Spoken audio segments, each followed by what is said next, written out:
of 365 Sports, and Gonzaga, Arkansas with Calipari. Man, what a week, huh? How has it been since what happened so late Monday night that was kind of a disaster? I think I equate that to us older people that watch the movie Perfect Storm.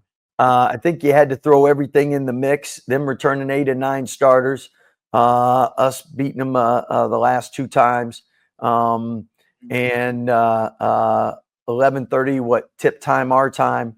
And at the end of the day, you throw all that in, and Gonzaga might be the best team in the country as of today. So it was a tall order for a team returning 1 starter to go up there and compete. The good thing is it exposed some things that hopefully we can rectify in the next couple of weeks here, because the goal is to get ready for conference. And you don't know what's going to work against the best teams in the country unless you play the best teams in the country in the non-conference. Now, there's 2 ways to do it. One, you can go 12-0 in non-conference and not get a lot of good night's sleeps, feel great about everything, and then first 2 conference games find out, crud, we got a lot to fix or change. Or you could figure it out right away. So honestly, we wish we had about 2 weeks of practice because we could fix some things a little bit more than this quick turnaround. The good news is in basketball, you play normally twice a week, which means you don't have to stew on a loss forever. So what do you have to fix? Well, I think if I told you everything, then that would probably help Arkansas, wouldn't it? Yes, sir, it would. But okay, let's talk about your defense, because obviously there was some issues. How important is it going to be for you to find on-ball disruption, deflections, all of that kind of thing, and play like a bunch of mad, crazy people? Well, I think the first thing is Gonzaga did a really good job exploiting our switching, especially through the post, and that was something that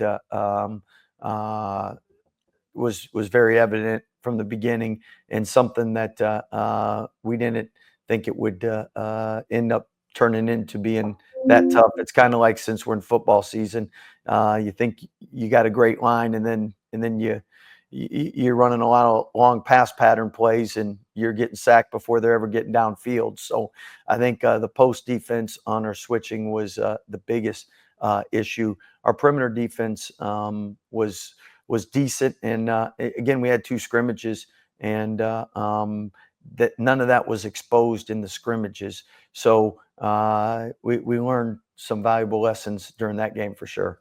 You can learn lessons and you can learn from it, but is there any concern that you have scars that might last a while? No, I think the great thing is when you want to make changes, want to fix things, normally just takes a little time to get down what you're doing and how you're doing it. So the good news is we practiced for a month basically, and you got hopefully 5 months plus a season left. I saw somebody post something that there's a basketball analyst about teams that switch the 1 to 5 like you do. Don't panic. Switching takes time to get good because players talking to each other, very hard, the communication. Is that just something that reps, time, practice in games is going to eventually lead to? Yeah, well, whatever you do, you're going to get better at it over time. That's for certain. But then also other teams you face will get better at time. If you just base the analytics, the toughest way to score in the NBA is on ISOs, and the toughest way to score in college is on ISOs, and both of those exist when you switch. So unfortunately, again, through the post was the issue, and that was something that we've been able to rectify. But all right.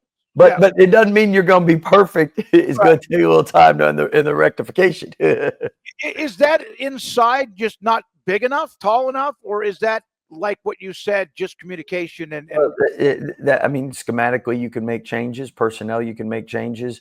How you double team can be different. So again, I don't want to get into a bunch of that playing Arkansas tomorrow, but in the next couple of weeks, we can talk a lot more about it. Well, it's interesting because you do play Arkansas, and Calipari's there, and they won their first game. And most everybody that's a highly ranked team does play somebody they're going to beat by 40, 50, or 60 points. You guys played, perhaps, as you said, the best team in the country. What about what he does? Is he, even if just played one game, do you see anything different than what he's always done at Memphis, UMass, or Kentucky? Well, he's a Hall of Fame coach for a reason. One, he's always had great players, but two, his teams win. And at the end of the day, he's taken Memphis, UMass, Kentucky, all the Final Fours, and he's won a national championship. So a lot of success.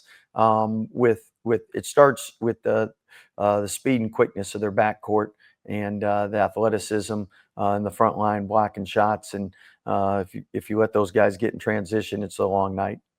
What about the comment? And I asked Matt Roberts about this, about some of your guys near the end of the game were having issues with cramps. You've got the best strength and conditioning coach in America with Charlie Melton. Yeah.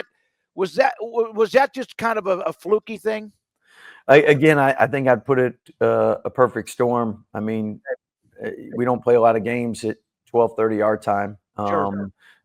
When the last cramp happened, but I mean, as a coach, you adjust everything. It's okay. What can we do, pregame wise, food wise, nutrition wise, and rotation wise, and style of play? Everything gets analyzed. So with that.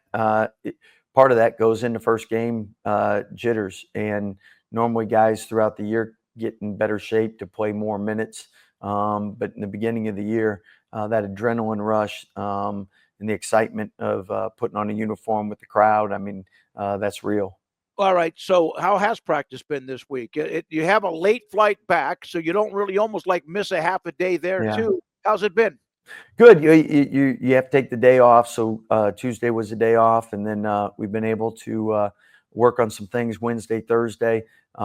Today will obviously be lighter, so it gave you 2 practice days, and the Wednesday couldn't be as hard as normal from the standpoint we didn't get back to 6:30, and that does take a little longer to get over. So great. We got a great team. You listen to the strength coach, you listen to the trainer, nutritionist. You try not to tap guys out for the games. So taking all that into consideration, like I said, you just wish in a perfect world we would have scrimmaged Gonzaga, had 2 weeks to work on stuff, then been ready to open the season.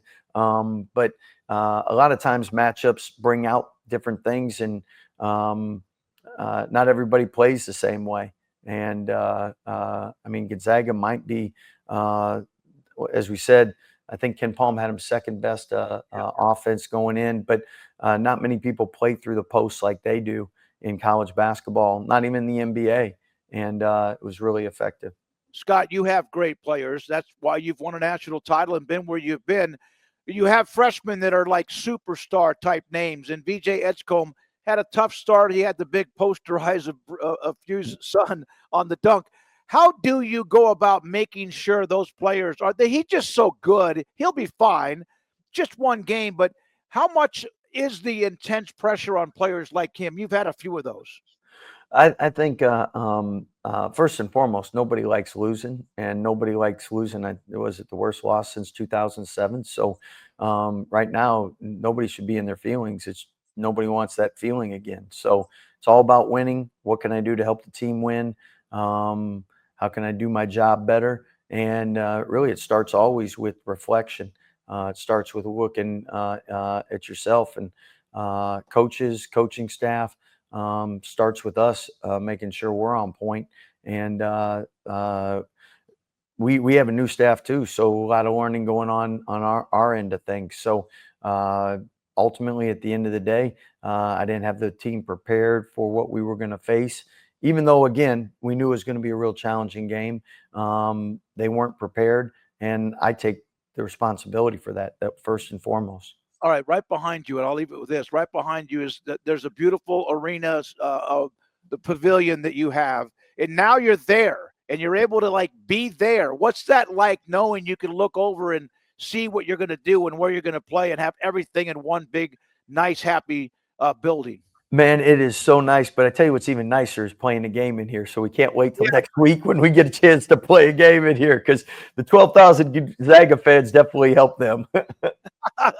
Hey, man, I know you say you don't sleep much after the loss. I know it's been a long week. Good luck against Arkansas, the American Airlines Center. Thanks for your time, my friend. Well, thank you, and for all the Baylor fans that stayed up and watched, we apologize, like I said in the post game, and we will get better. So thank you. There's no question. That's why you are a Hall of Fame coach. Scott Drew, Baylor men's basketball coach, as they play Arkansas tomorrow. And this is 365 Sports.